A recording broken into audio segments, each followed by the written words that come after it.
All right, everybody, welcome back.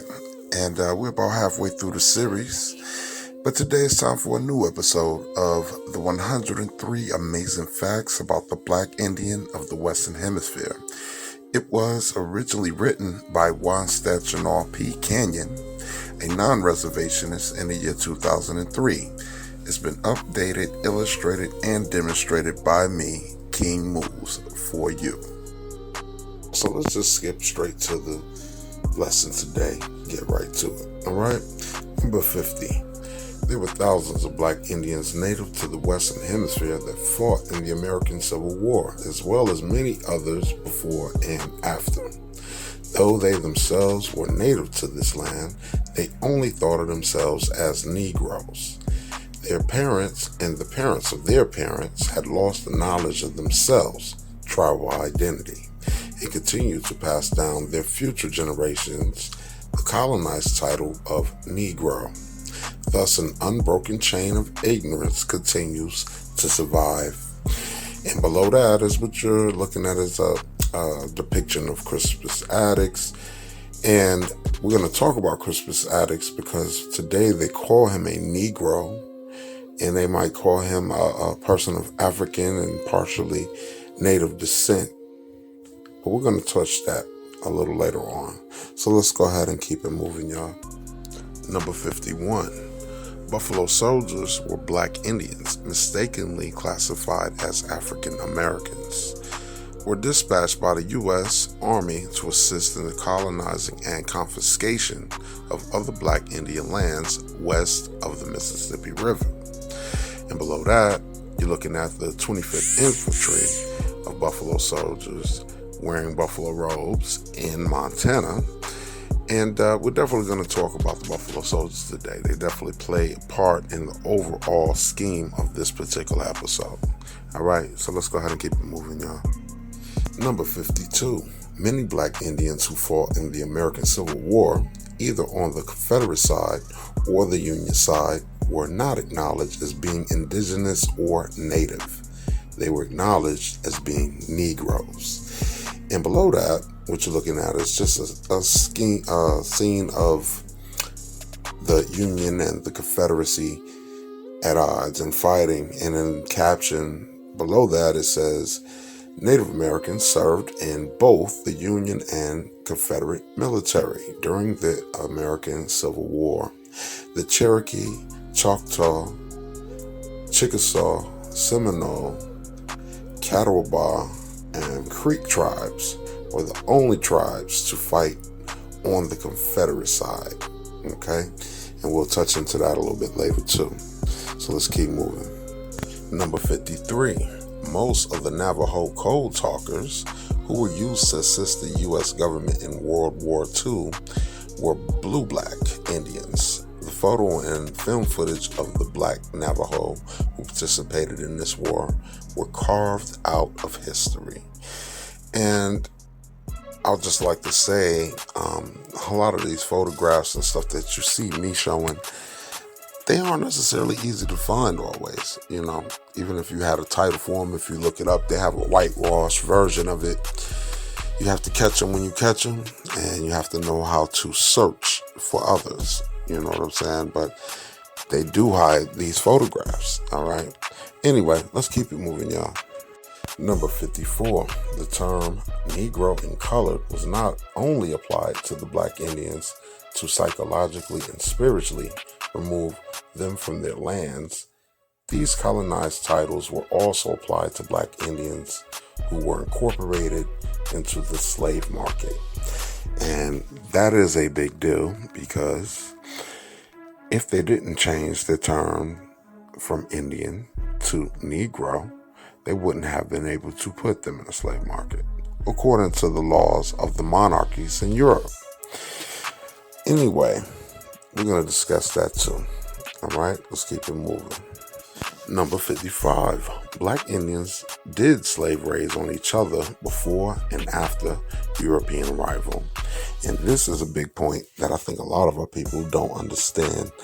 When they say slave raids, they took captives. That is what they did, captive taking for various reasons. And I wrote a little passage underneath this picture, and let me read it for you.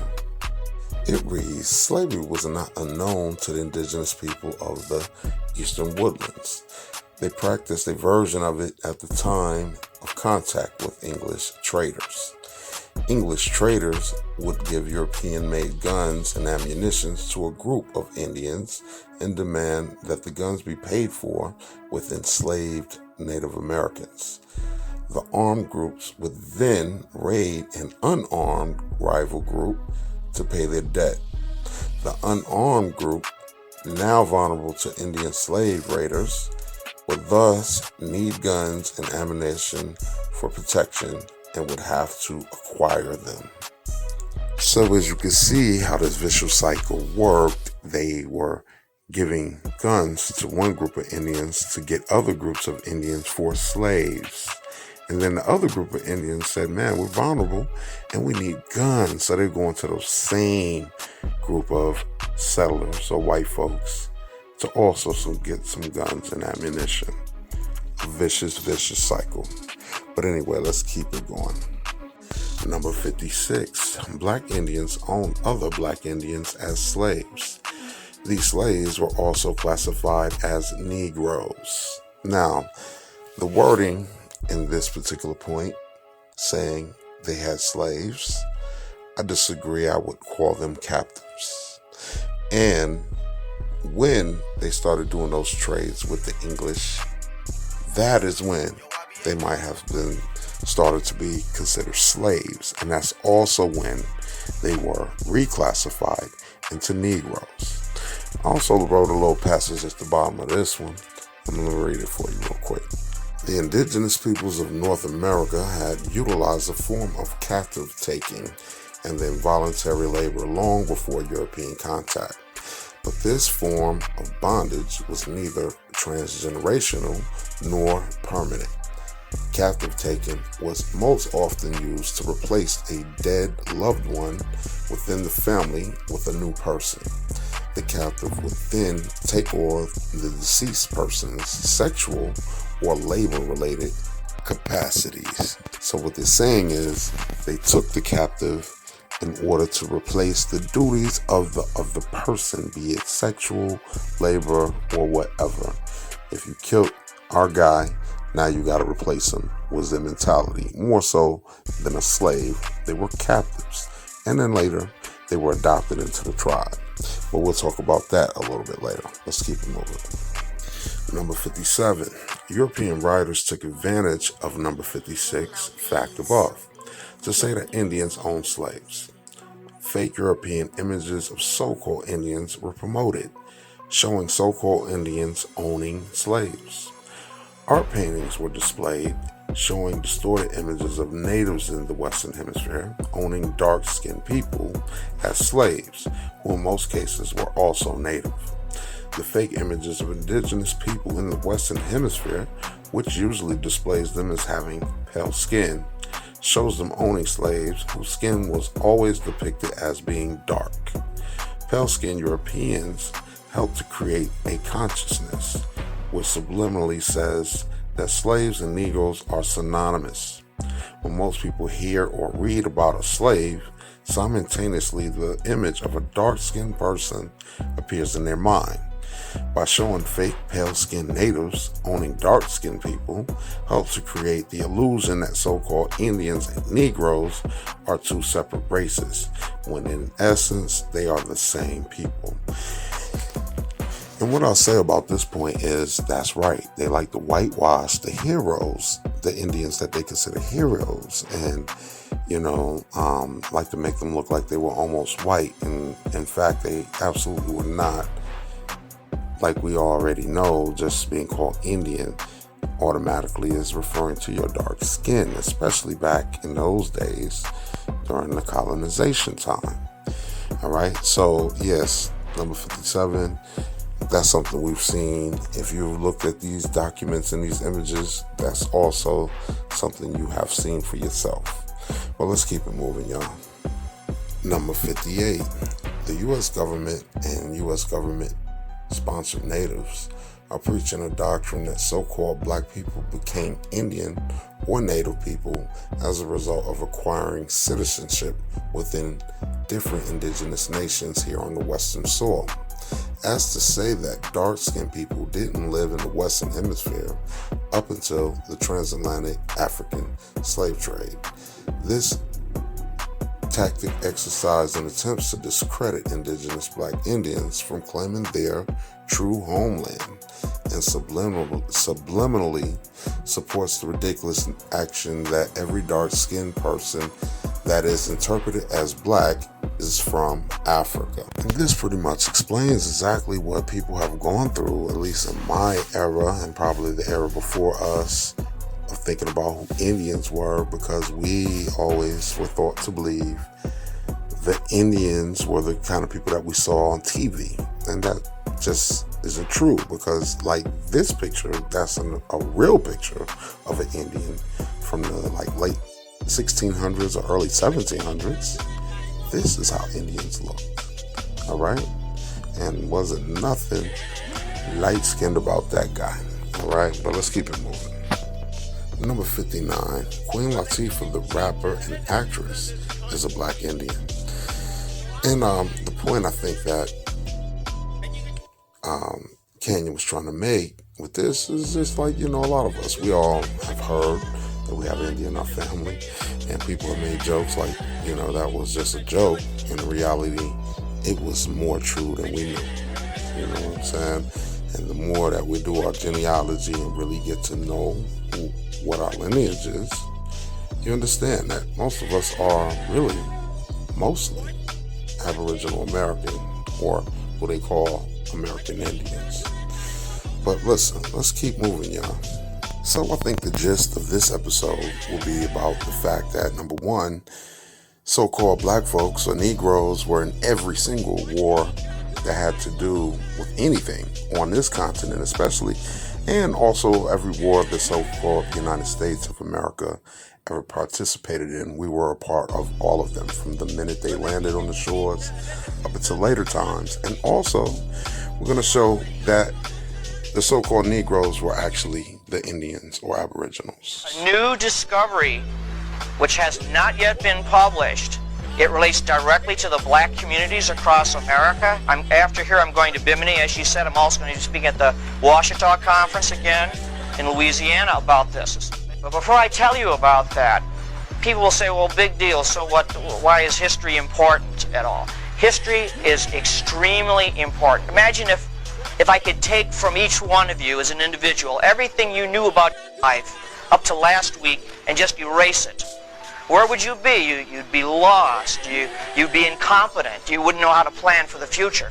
And you do the same thing with a people. If you erase their history or you don't tell enough about their past, they also become incompetent and they can't fulfill the future. And that's why a lot of people in the black community have felt, well, how come all of the dreams of the civil rights movement aren't yet fulfilled? And one reason is because this history is still suppressed. It still isn't taught. Osio Taishu, Shadanalai. I'm J. Winter Nightwolf, the originator and host of the American Indians Truths. I'm here today with an old friend and brother, Minister Louis Farrakhan from the Nation of Islam. I'm honored to sit with you again. Thank you. It's my honor to sit with you and to be a part of your radio show. You know what, brother? If you were to walk into any mosque in America and you just laid your hands on the first person or the third person or the fifth person that you see, do you realize that you're laying your hands on a Native American? I believe there were only 8% of the slaves that came to America. So how is it that there are so many more people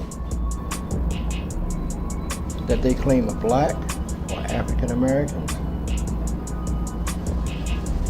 I think they got the numbers wrong, because a lot of Native Americans are the ones that they're counting as black folks too.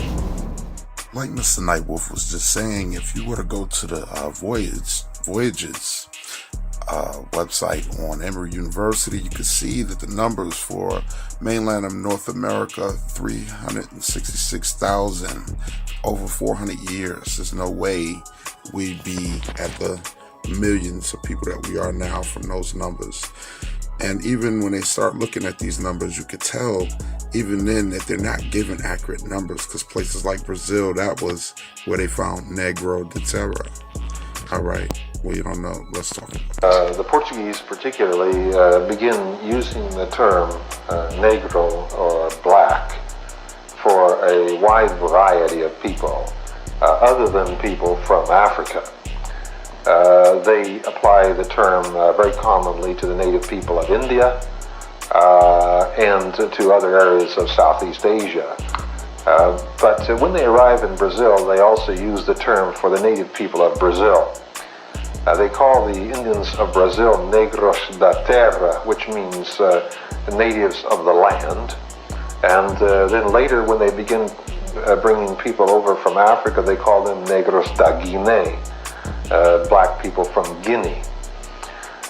This term Negro is just used very commonly, interchangeably with Indio. This term Negro is just used very commonly, interchangeably with Indio. Luzia is a perfect example of Negro de Terra, found in Brazil. Was considered the oldest skeletal remains in the Americas. And this is who the anthropologists say were the first Americans. The reason Columbus called the people Indians was because they were dark. He wasn't going to India, but we're called Indians, like the subcontinent of dark people. Indios means dark. The Taiwanese are called Indians, Indonesians. You know, I mean, you got Gloria walked in all these intellectuals. I'm so glad I didn't go to college till I was 36. I never got to be intellectual. Yeah, all these intellectuals say, well, Columbus said in God, you know, in the oath. I said, bull, he's talking about black people, and he called them, oh, look at those black folks, those in the oath. That's what he did. That's what Columbus found. They found black people, those in the oath. To double down on Dr. McIntyre's point, here is the definition of nigger from the Oxford English Dictionary. And if you scroll all the way down, if you look it up on their website, scroll all the way down to number 3, section A, it says a dark-skinned person of any origin. In early U.S., the use usually with reference to American Indians and usually offensive. That makes it obvious that they were calling the Indians niggers because they were dark-skinned. Point blank and period. Do you know Columbus called America India? It wasn't called America, it was called India. That is why we're still calling the Americans Indians. So like Dr. Ivan Van Sertima just said, they were calling America India. In fact, they were calling America India superior. So now you need to ask yourself, why would they call America India superior? Unless it was first and foremost and the oldest. All right? This wasn't an accident. They weren't calling America India because they thought they were somewhere else, you know. Irregardless of the story that's been told to us, they called America India at the time because it was inhabited by dark-skinned people. So yes, America was called India first, starting in the 1400s with Columbus. They were still calling America India in the 1500s, and now this is the Spanish, because again, Columbus was on a Spanish voyage, right? And all up into the 1600s, the Spanish were still calling America India. Now, the confusion comes in because the British, who were the last to the party, created a couple of companies. They created the East India Company in early 1600 in a place at the time was being called Hindustan. It wasn't being called India. It was being called Hindustan. Okay? Now, today, people consider Hindustan India. And that's why they get it confused and say Indians are from India. That's not true. The first place we called India was the Americas. Hindustan wasn't called India to the 1940s. All right? That is when Hindustan legally changed their name to India, but the term India came from the India Company, the East India Company that they established in India in 1600. But from the beginning, they were calling America India, and that's the Spanish. They were calling the Americas Indias, and they created laws for Indies or India, Los Indias, in the Americas. And then later on, after they discovered or started trying to colonize Southeast Asia, that's when they started calling those folks Indians also. So this is an important point to make sure that you get it, that they were calling America India first, and that's why they were calling us Indians first. The people of the Americas were the first people to be called Indians, and they were calling them Indians because they were dark-skinned. All right? They also simultaneously called them Negroes. Or like the Portuguese was saying to the people down in Brazil, they were calling them Negro de Terra, Negroes of this land, because they, again, were dark-skinned people. But the English, or no, in this case, the Dutch, are the ones who established the West India Company. And that's who you're calling the West Indies today, the Caribbeans and all of that. They created that company, I'm guessing in partnership with the English to some degree. But West Indies, and what's called West India now, in the Caribbeans of the Americas, originally Americas were called India. That's all. That is the point of what I'm trying to make right here. So if you notice, the West Indies Company was created in 1621, but back in 1619 is when they claim so-called Africans first made it to the Americas. So let this be the first lesson in dodging the hijack. You need to research stuff for yourself, and because like this thing is telling you 20 and odd Africans, that is not what was said. They're not even giving you where the comment came from. They also took the time to embellish an extra story about some of the people. And the fact is, they never even listed the people. So where are they getting that information from? So now, let me show you what the quote actually said and where it actually came from. In 1620, John Rolfe was writing a letter to Sir Edwin Sandys about the first year of them establishing, or the first years of them establishing the colonies. And the comment that he made was really insignificant as far as about the people. But let's talk about that real quick. So like I was saying, it was a real insignificant statement that was made in a long letter. This was the only time that it was mentioned, but they made it pretty clear that they met some people in the West Indies, the Caribbean, all right? And one of the captains he said he brought nothing but 20 and odd Negroes. The end. They didn't say anything else about these people. So this shows us two things. Number one, they called the people Negroes. And like we were just talking about, they were simultaneously calling Negroes Indians, or simultaneously calling Indians Negroes.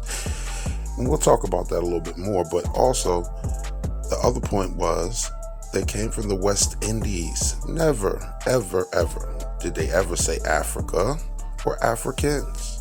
And again, this was the only time they mentioned it. It was a very insignificant part of a long letter, and they didn't give any information about the actual people that milestone wanted to embellish, talking about people's names and their kids.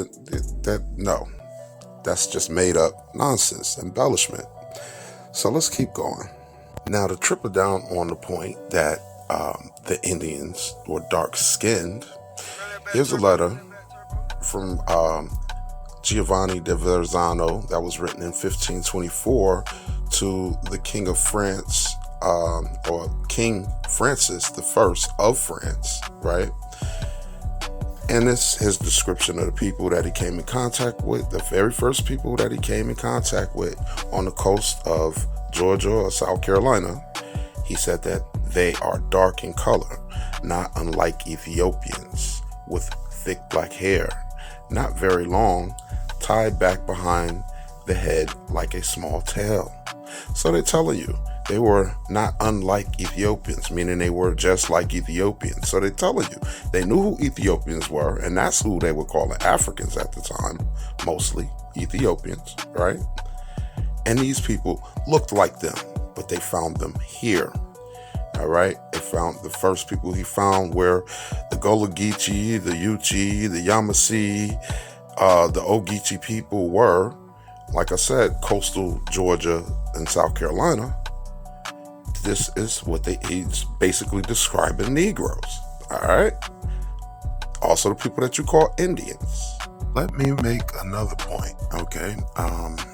This little thing from Google's talking about when they first brought Africans to the Americas. They say in 1501, Spanish colonists began importing enslaved Africans from the Iberian Peninsula to their Santo Domingo colony on the island of Hispaniola. These first Africans who had been enslaved in Europe before crossing the Atlantic may have spoken Spanish and perhaps were even Christians. Now, this is one of the silliest lies and twisting of the facts. They were calling them Africans. Some of them may have been Africans, but who they actually were the Moors. And we know they came with Columbus. In fact, that is how they found out. That is how they got here. We know the Moors had been coming to and from the Americas way before the white folks from Europe. All right. Now, one point that a lot of people have made, and it's a valid point, is that Columbus himself was very possibly a Moor, a Negro, a melanated man, a crypto Jew. He was swarthy. Now, I know a lot of people do not like to think of this because we're taught, these white folks and they came and they colonized, but there's evidence, or there are indications that Columbus could have been.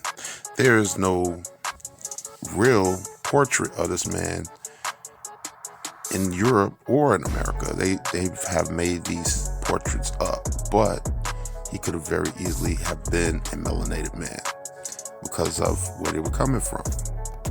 Anyway, let's keep going.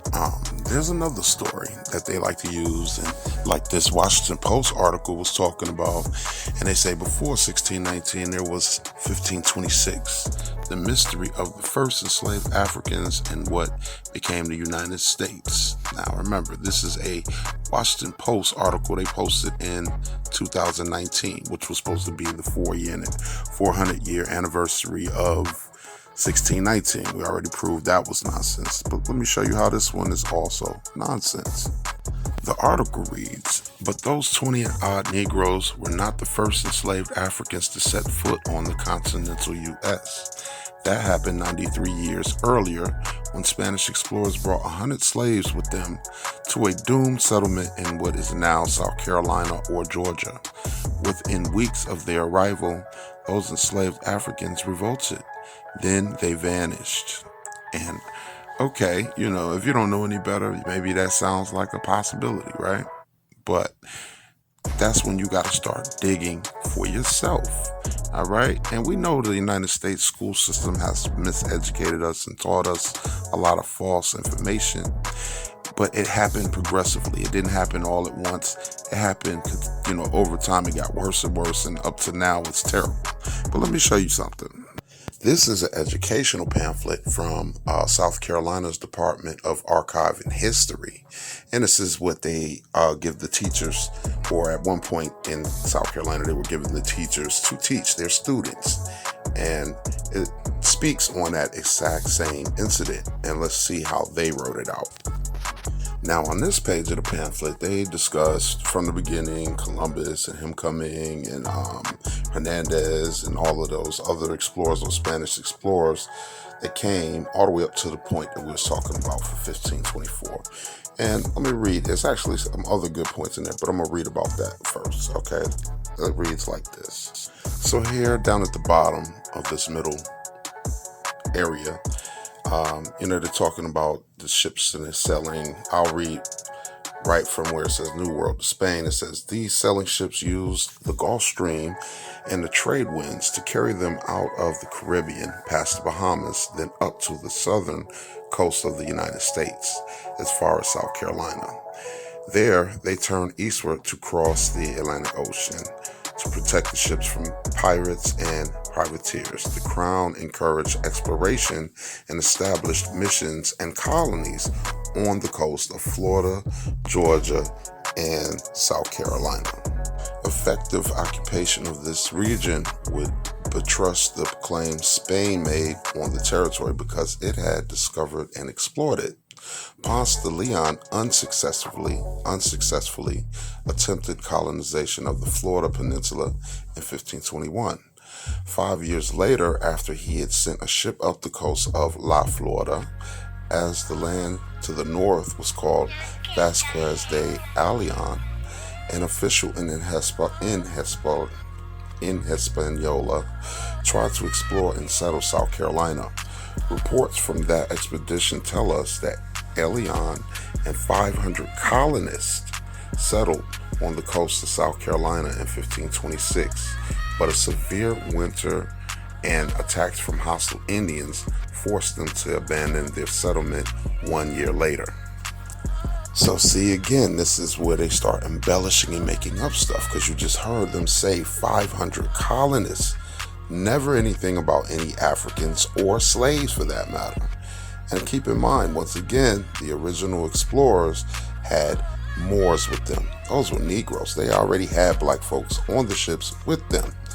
And they tried to settle the South Carolina coast and got ran out by the Indians. They said the winter and the Indians. The winter was bad and the Indians was trying to kill them, so they had to abandon the territory. See, so they make these stories up to keep pushing this slave narrative. But the fact is, slavery wasn't really in effect the way that we think of slavery at this point, especially in the United States area. On the same page, it talked about another important part of what happened that I want to bring up. So let me just read this little section right here in the middle. It says, new lands demand new regulations. In Spain, Queen Isabella laid down policies that would endure for centuries. Under the direction of the Crown, Casa de Contratación, I might be mispronouncing that, the House of Trade or Ministry of Commerce, regulated the government of Spain's new dominions, Las Leyes de las Indias, the laws of the Indies, afforded the native populations some protection and the measure of self-government, laid out town plans, established rules of trade, and assigned to various individuals areas for exploration and colonization. All right, now this is real important, and I'm going to explain this real quick. In these laws of the Indies that Queen Isabella put out, she made it clear that they wanted the people coming from Europe or from Spain to treat the Indians well, to not mistreat them, to not steal their women, not steal their stuff. If you're going to do trade with them, do fair trade with them. This is what the monarchs, multiple, were saying in Europe to the people who were coming over here. Now, that's not what they did. And what they actually ended up doing is, because once you had the title as an Indian, that means that they had to treat you this way. So Yes, in the beginning they were calling Indians Negroes and Negroes Indians, but when these type of laws started coming out, that's when they started deciphering between the two. And now, when you're an Indian, we got to treat you good, but when you're a Negro, we could do whatever we want to you. You understand? And that is when the beginning of the game, the name game, happened, when they created these laws. All right. It's also when they did some switcheroo with identities, because at the time, like I said in the beginning, they were calling us, the people from the Americas, Indians. Later, Spain went on to conquer parts of South Asia and all up into Asia. They were bringing them back to the Americas to work. And like I said, they were also now calling those people Indians or Indios. And look at this passage. It says, the mestizos with darker skin complexions would state that they were full-blooded Chamorros, Indios, to avoid paying taxes. Basically is what they were talking about. And they also went on to mention that the Japanese Chamorros and Chinese Chamorros were also mistakenly called Chamorros or Indios, right? So this is now where you get this mixture, of this big mixture of different people being brought here and getting that title Indian, even though they weren't American Indians from here. And this is also when they started messing with the real Indians that were fighting, and they were having problems with, which is us, the Negroes. This is when they started calling us Negroes.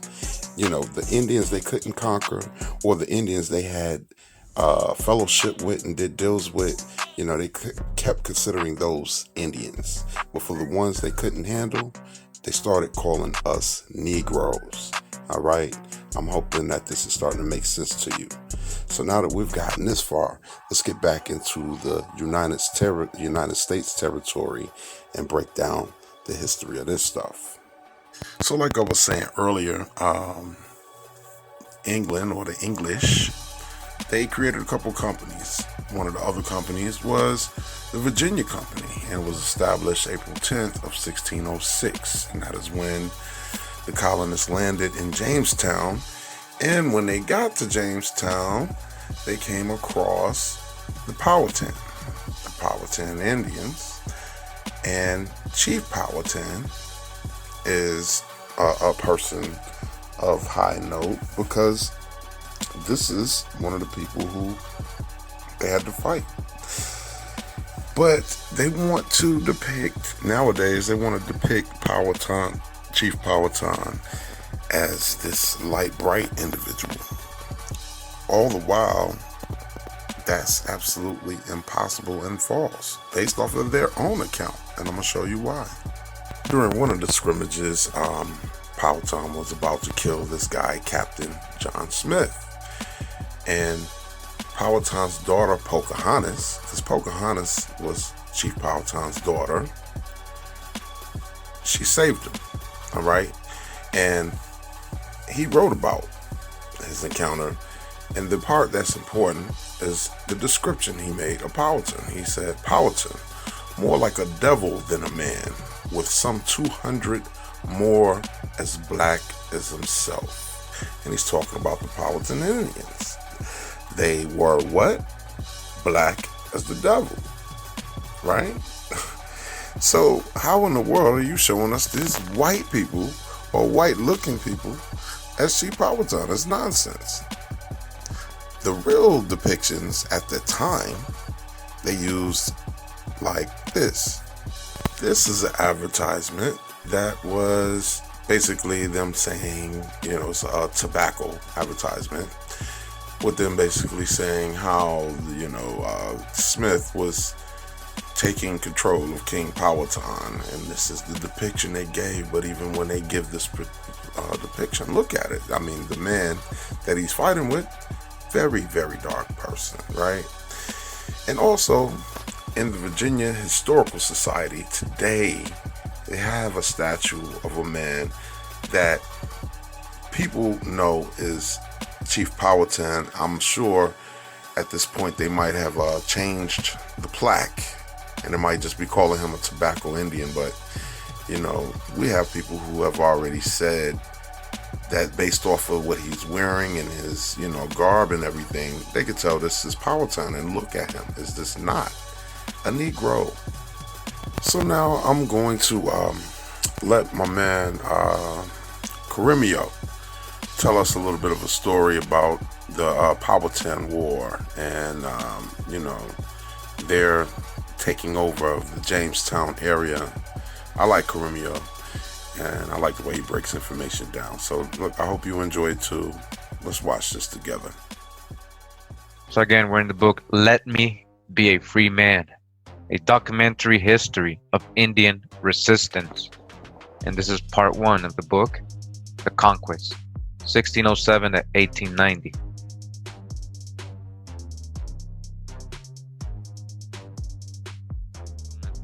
It says here the Powhatan Indians were a farming people who raised corn, tobacco, and a variety of other crops. So who's raising corn and tobacco? Tobacco, the Powhatan Indians, right? So when they show you, these images of so-called Negroes, in the fields, in the tobacco fields, right? Then you know who really it is. All right. Says King Powhatan, why should you destroy us?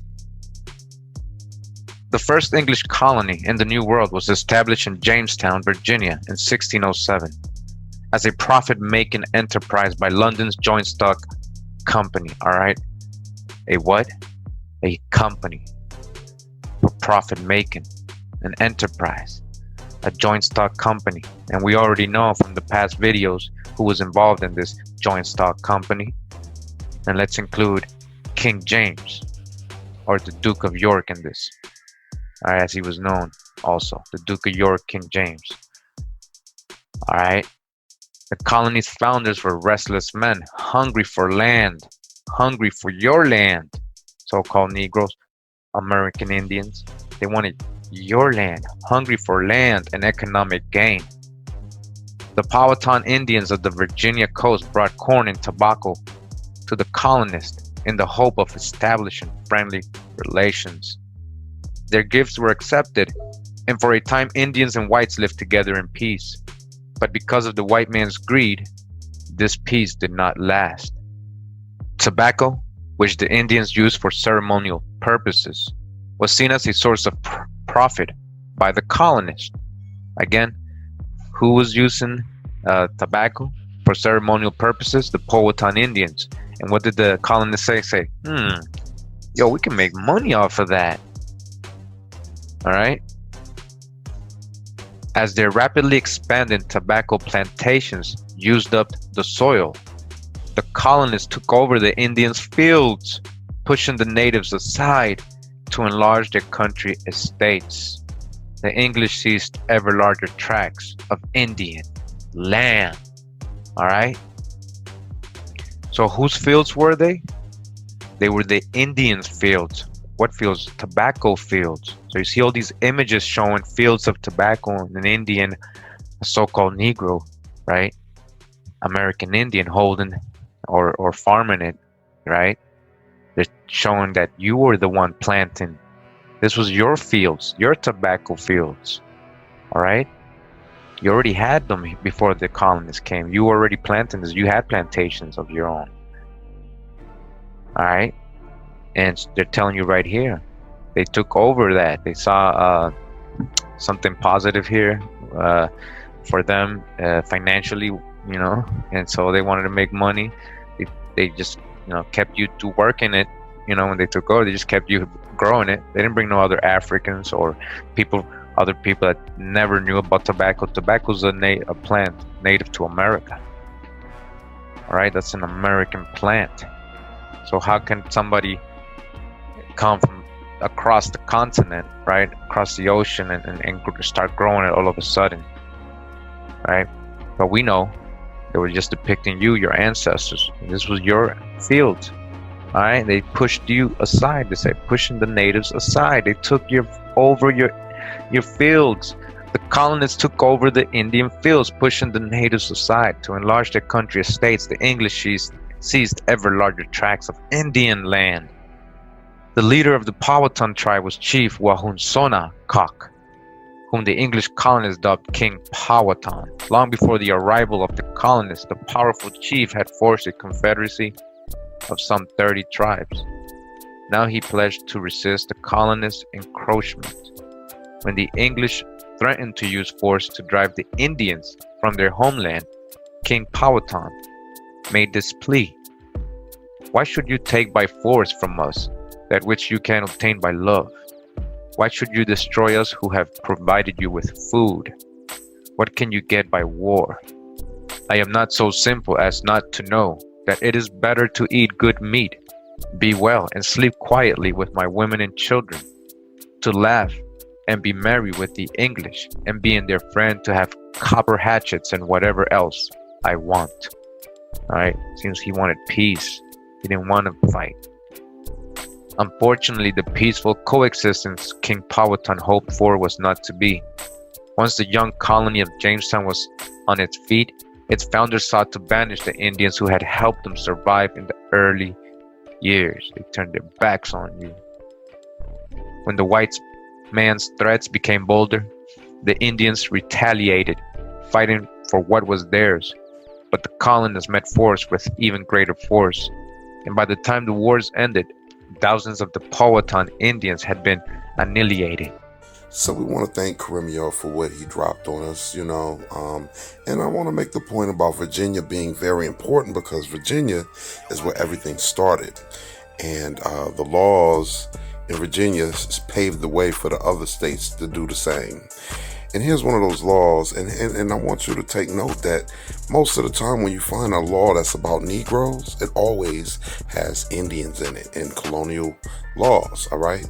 So here's one from Virginia from 1682, and this is a law where they joined Indians and Negroes into the same racial category. I mean, they already were, but, they were this, as you could tell while Karimio was talking, they're trying to distance themselves from the Indians to a degree. The Indians helped them when they got off the boats and helped them set up shop, and then they wanted to take over. But this one is the law that in 1682 they made it pretty clear that they wanted Negroes, Moors, mulattoes, and Indians all to be considered the same people. All right. And the thing about when you hear Moors in this particular law, they mention it twice and spell it differently. There were a group of Moors, or people like from Morocco, that were in concert with the people doing slavery. And then you had the so-called Moors that came from Europe that were just regular people, and they found themselves in the same condition as the Indians and the so-called Negroes when they got here. They started doing this racial-based system, right? So, but anyway, like I said, Virginia is really important to the whole scenario, because Virginia Company was the first colony that was established in the United States area by the British, by the English, you know what I mean? And all you have to do is pay attention to all of the actual old advertisements and everything, and even the old depictions. They show the Indians were always dark-skinned folks, like we've been saying from the beginning. The Indians and Negroes were the same people. The terms and the titles were created in a separate way in order to denationalize the people from who they were and their land and the rights that the monarchs in Europe had created for them. But they were the same people from the beginning. Indians and Negroes have always been the same. So right now I'm going to let Tasha She break another piece of tidbit of information down. Virginia Historic Landmark, Franklin and Armfield Office, designated a National Historic Landmark by the United States Department of Interior. Okay. When I got here, I could feel this strong energy here. They got the windows open too. Okay, here it is. Let's read what it says so we don't walk this far. Franklin and Armfield Slave Office, 1315 Duke Street. Isaac Franklin and John Armfield leased this brick building with access to wharves and docks in 1828 as a holding pen for enslaved people, being shipped from Northern Virginia to Louisiana. They purchased the building and 3 lots in 1832. From this location, Arnfield bought bondspeople at a low price and shipped them south to his partner Franklin in Natchez, Mississippi. All right, there's some clues, y'all. Some of y'all ancestors might have been here. All right, and to Natchez, Mississippi, and to Louisiana, New Orleans, Louisiana, to be sold for at higher prices. So basically, they bought enslaved people at wholesale, and they shipped them all to the Mississippi, Louisiana, to be sold at a retail price. They were taken from here, Alexandria, Virginia, and shipped to New Orleans and to Natchez, Mississippi, for a retail price. By 1830s, they're often sold 1,000 people annually, operating as one of the largest slave trading companies in the United States until 1836. Slave traders continuously owned property until 1861. So what is that saying? If this place sold only, they're trying to make it like a high number, 1,000 people annually, where all these other people come from? Right? Where all these people come from? This is one of the largest, largest slave trading companies in the United States. They often sold 1,000 people annually. If y'all do the numbers, some of y'all who are familiar with the numbers, it don't add up, right? Not at all. I want to also thank Tasha Shee for sharing her information with us.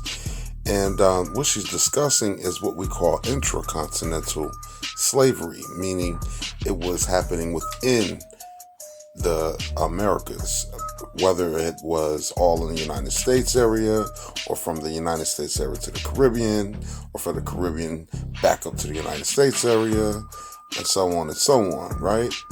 But okay, look, let's check this out. I want to talk about this Brown University study that was done. Says colonial enslavement of Native Americans included those who surrendered too. Study by Brown University historian finds that Native Americans who surrendered during King Philip's War were sold into slavery with long-lasting effects. Providence, Rhode Island, Brown University. A study by Linford D. Fisher, Associate Professor of History at Brown University, finds that Native Americans, including non-combatants who surrendered during King Philip's War to avoid enslavement, were enslaved at nearly the same rate as captured combatants.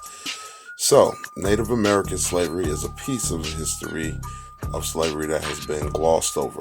Fisher said between 1492 and 1880, between 2 and 5.5 million Native Americans were enslaved in the Americas, in addition to 12 million African slaves. So let's talk about that real quick. The 12 million African slaves. Like I said, intracontinental slavery is what was happening. They were taking people from in the United States territory down to the Caribbeans. They were also taking people from Brazil and bringing them up to the Caribbeans, and people coming out of Mexico and sending them over to the Caribbeans. And they would take those people in the Caribbeans and send them to other sides of the Americas. And while they're calling people African slaves, almost always, if they were getting slaves imported from somewhere other than mainland North America, they were coming from the Caribbeans. Almost never straight from Africa to the Americas, regardless of the story that they tell us now.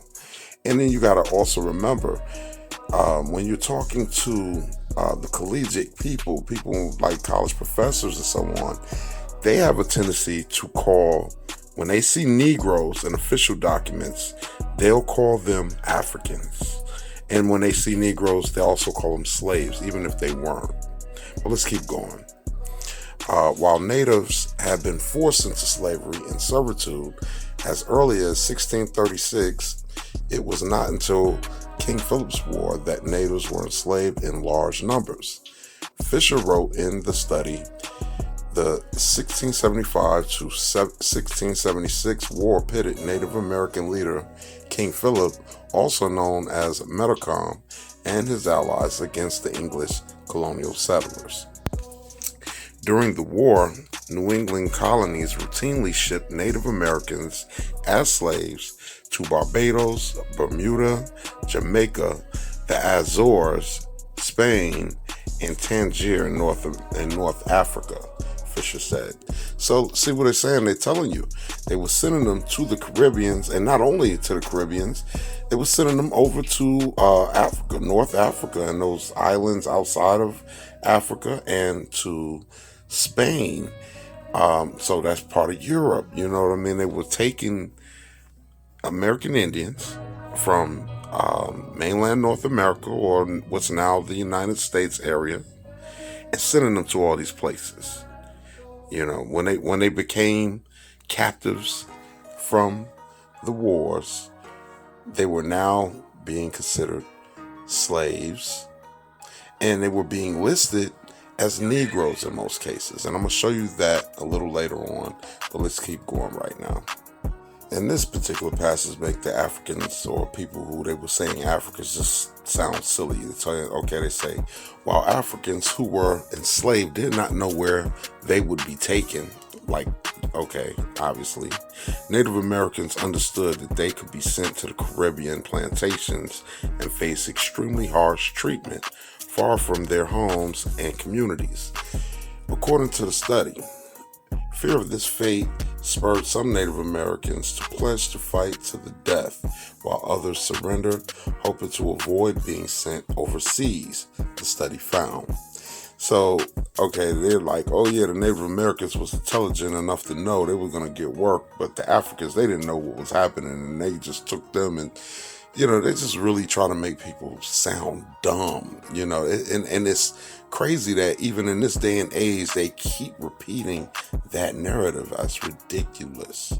You know what I mean? If somebody's being taken captive and taken away from their home, they already know what time it is, whether they were Africans or Indians. You know, that's a little disrespectful, but you know what? Let's just keep on going. Fisher study, Why Shall We Have Peace to Be Made Slaves? Indian Surrenders During and After King Philip's War, appears in the journal Ethnohistory, a volume devoted to a scholarship on indigenous slavery in the New World. Native American enslavement was documented in the colonial correspondence, shipping records, court cases, town records, colonial government orders, and petition from colonists to the British government. And it's funny, you know, this is another piece of evidence. I don't know, anybody who is studying their genealogy knows once you get back so far, you're going to have to look for your family's records in these exact same places. So that right there kind of also links the fact that you're talking about indigenous people. You're not talking about foreigners, because you're finding your family's information in these same records, because that is who they were dealing with when they got here. You know what I mean? But you have to really be paying attention to catch this evidence. It's out here, you know. And if, like I said, if you're studying your genealogy, you'll start to see your people didn't come from somewhere else. Or even sometimes when they did, it may not have been Africa. It very, very well might have been the other part of the Americas or the Caribbeans. Even sometimes on, you know, like Tasha showed us, they was taking people from Virginia and sending them down to Mississippi and New Orleans and Louisiana. You know, there was a lot of this kind of game being played on us, y'all. So, but anyway, let's keep it moving. This is a picture with which I'm sure it depicts things that most people in this region would be familiar with, which is the massacre of the Pequot in 1937 in Connecticut. This is one of the beginnings of a massive deportation of Native American people from New England to the Caribbean. So it then posits another question: where did these people go? They go to everywhere in the Caribbean. They go to the Bahamas, they go to Barbados, they go to Jamaica. So when I was a child, probably like many of you who are at least my age or older, we were always taught the Indians, the Native Americans, are largely disappeared. I have there a quote from Herman Melville, the book that we all had to read in school, Moby Dick, where he says, you know, the name of the boat, the ship is the Pequod, first of all, and we don't even know why it's the Pequod when we're reading it. But he says, you will no doubt remember, the Pequod was the name of a celebrated tribe of Massachusetts Indians now extinct as the ancient Medes. So he's writing this in 1851, but these supposedly extinct people, many of them are not just still here in New England, but are also in the Caribbean. And in fact, one of the things that was most astonishing to me in trying to do the research of Black people and Native Americans side by side in this question of slavery is an intra-American slave trade that went on in the Caribbean, a waterborne traffic. They didn't cross the Atlantic, but was going around in the Caribbean, was a very, very large flow of slavery. The estimate now is that over a period of 400 years, more than 2.5 million Native persons, many of them from New England, were in slavery in the Caribbean. This is besides the Taino who lived there. This is another set. And this saltwater trade expelled them all over the Caribbean, to Little Bonaire and Curacao, to the many small Lucayas, to Hispaniola, and to Puerto Rico. In fact, one study done by Resendez, which is called The Other Slavery, is that in the period between 1670 and 1720, from the Carolinas, South Carolina in particular, more Indians were exported out of Charleston, South Carolina, than Africans were imported into Charleston, South Carolina. All right, so that quote that Professor Jerry Augusto just mentioned came from this book by Andres Resendez, The Other Slavery. And they talk about South Carolina and how they handled the Indians. And it says, the rising influence was evident throughout North America.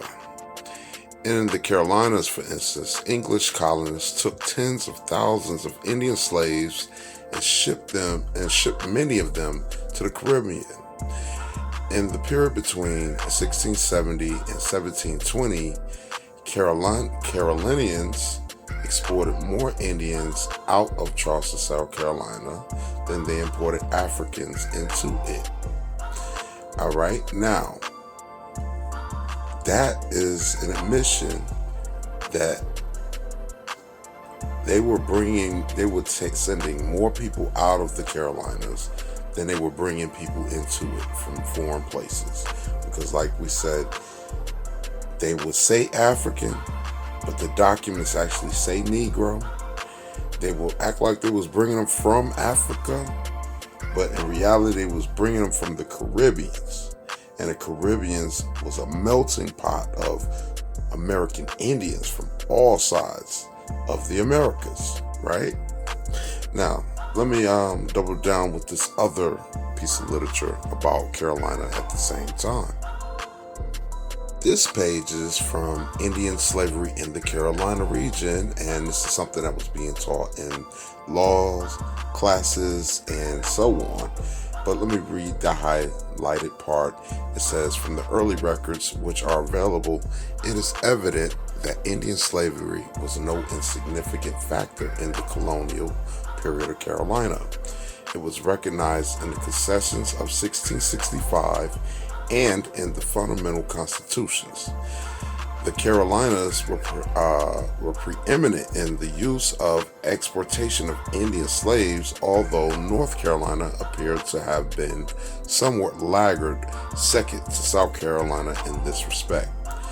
The ready supply of Indians helped to meet the pressing need of the colonists for laborers, and New England offered a ready market for the surplus. So what does that tell us? That they were taking not only the people from South Carolina down to the Caribbeans, they were sending the Carolina Indians up to New England. So while they were exporting New English Indians out to the Carolinas and out of their natural territory, they were sending Carolina Indians up there and then probably calling them Africans or Negroes. So an important thing for you to remember is everywhere they was exporting people, they were in wars with the Indians. The Indians were slaughtering these colonists. They were killing them, their families. They was destroying their little colonies. They were destroying these folks, okay? So when they did have the opportunity to get rid of the ones who were what they call combatants, they exported them. They sent them somewhere else. And wherever they landed, they were, like I said before, being called Negroes. And if you look at this is a picture of the Yamasee Wars that was happening in South Carolina around that same period of time. Look at the Indians. Those are all who? Those are all who you would consider Negroes, right? And like I mentioned to you earlier, if you really look at the laws in the colonial times, every time they made a Negro law, there was always mention of Indians in them. And the reason for that is they were trying to distinguish between who they were considering Negroes and who were Indians. And most of the time, the Indians that they considered Indians were people who worked with them. And for those who didn't work with them and were captured and taken prisoner, well, you were now considered a Negro. And now you were being treated differently than Indians who were in amity with whoever the colonial heads of state were at the time. All right. And like this Negro law of South Carolina, that is a result of that Yamasee War that I just showed you a picture of. As the Puritans of New England expanded into Native American lands, tensions mounted between settlers and the Indians. This friction eventually exploded into the Pequot War of 1637. The English really wanted to dominate this land, and they wanted to settle the land with their own people and displace the Native Americans. When colonists built fences on Indian land and started to compete for the same game, Indians became infuriated. And the colonists became enraged when Indians resisted their attempts to convert them to Christianity. Hostility increased as both sides competed for trading relationships with the Dutch. And finally, the Pequots attacked. Tensions broke out into a Pequot raid on English settlements in Connecticut. This gave the English an excuse to then put together an expedition to attack the Pequot settlements. The English allied themselves with the Pequots' neighboring Indian enemies, including the Narragansetts of Rhode Island and the Mohegans of Connecticut. The Pequots were starting to lose their power and their influence. The English torched Pequot villages, savagely burning hundreds of Indians to death. By the end of the Pequot War, the tribe was nearly annihilated. It was such a brutal and catastrophic war that even the Pequot enemies who had allied themselves with the colonists were stunned by the savagery. This was quite a shock to the native allies of the English, who were not used to waging war in such a lethal and devastating manner. Their tendency would be to capture these peoples, take them back home as captives, often to intermarry into their families or to work as servants and even possibly slaves for them, but certainly not to slaughter so many people and certainly not to slaughter so many women and children.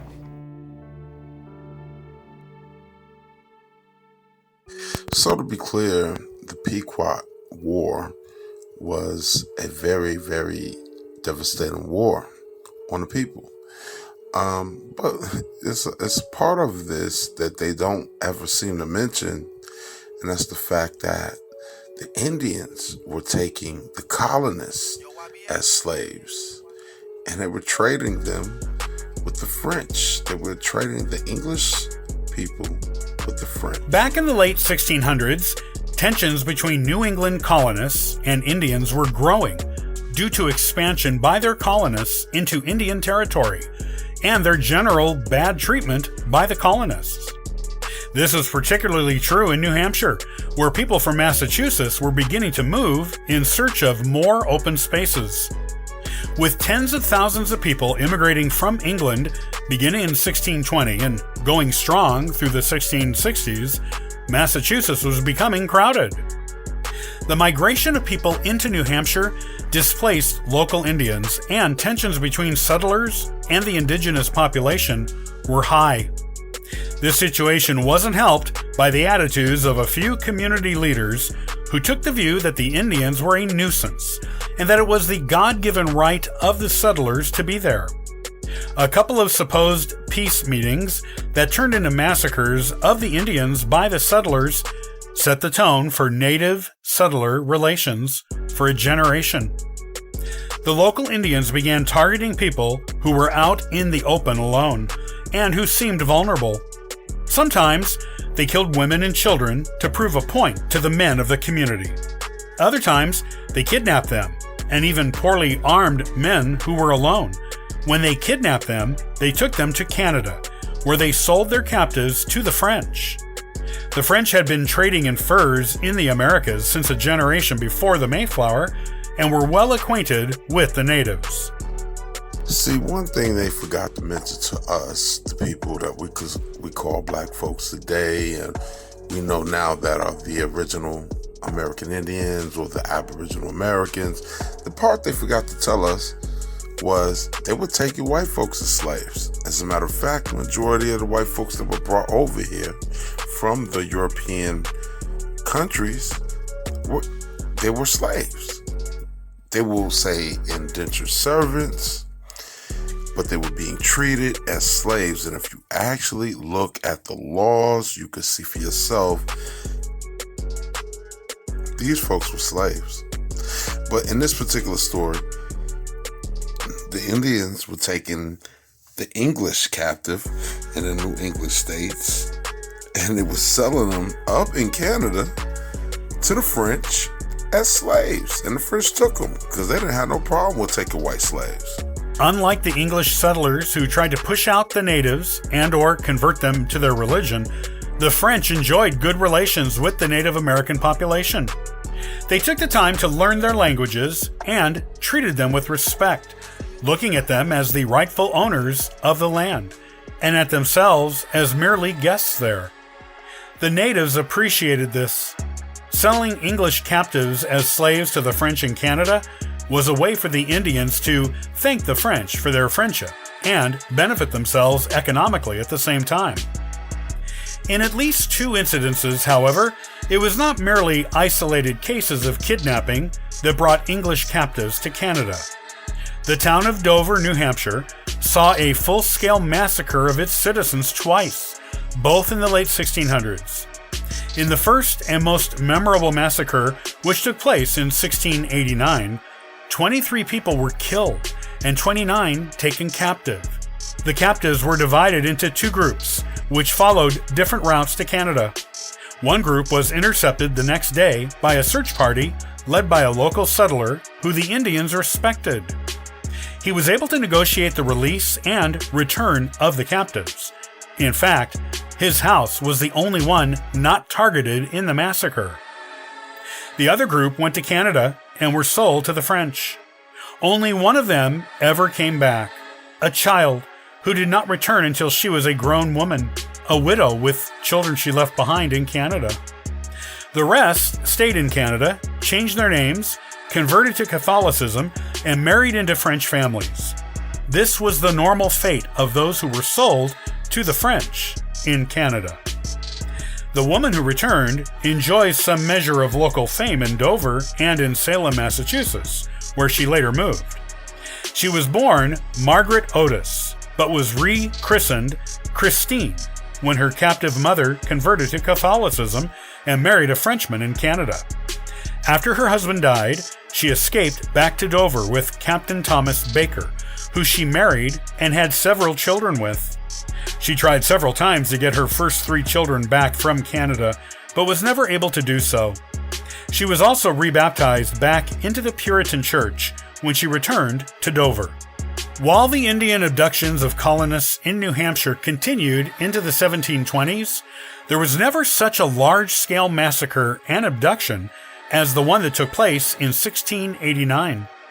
The French were not inclined to let their captives go back to the colonies, as they were in a rivalry with England over land in the Americas. However, a small number of captives were able to be ransomed back over the years. The fate of most captives, though, was to accept their fate, assimilate into the culture of the French Canadians, and start new lives there. If they converted, they were granted freedom to move about Canada as citizens.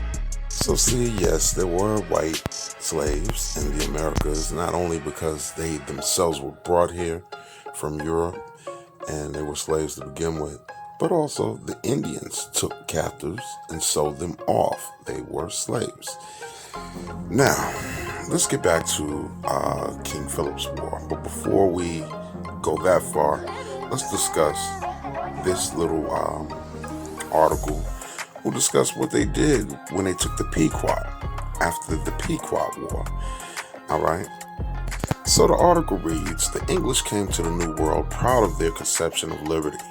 Historian Michael Guasco writes that the settlers claimed their antipathy for slavery contrasted them from the rest of the world, especially their colonial competitor Spain, already infamous for working Native Americans to death. Yet after the Pequot War of 1637, Puritans shipped captured Pequots to bondage in a small Puritan community on the coast of Nicaragua called Providence Island. So look, they sent them down to an island by Nicaragua. There, they were called cannibal Negroes to distinguish them from the native mosquitoes with whom the Puritans wished to maintain good relations. Guasco calls this Anglo-America's first true slave society. So, this is telling us a couple of things. Like I've been telling you this whole episode, every time they captured and shipped off captured Indians, wherever they landed, they were calling them Negroes. In this case, they called them cannibal Negroes. It also shows you how they were sending them south into the Caribbean. The last sentence should also clarify that up until this point, what we were calling slavery or considering slavery wasn't quite what we think of today, because they're saying they considered this the first true slave society. All right, so, that was a decent amount of little information that we've gone over thus far, and there's still a pretty decent amount of information we need to go over to make all of these points that Kenya was talking about in this particular episode. So I'm going to make a part 2, and I'm going to cut the video right here for this part 1, and check back in with me in a couple of days, and want to definitely drop that part 2. All right, so until then, y'all, it's King Move signing out.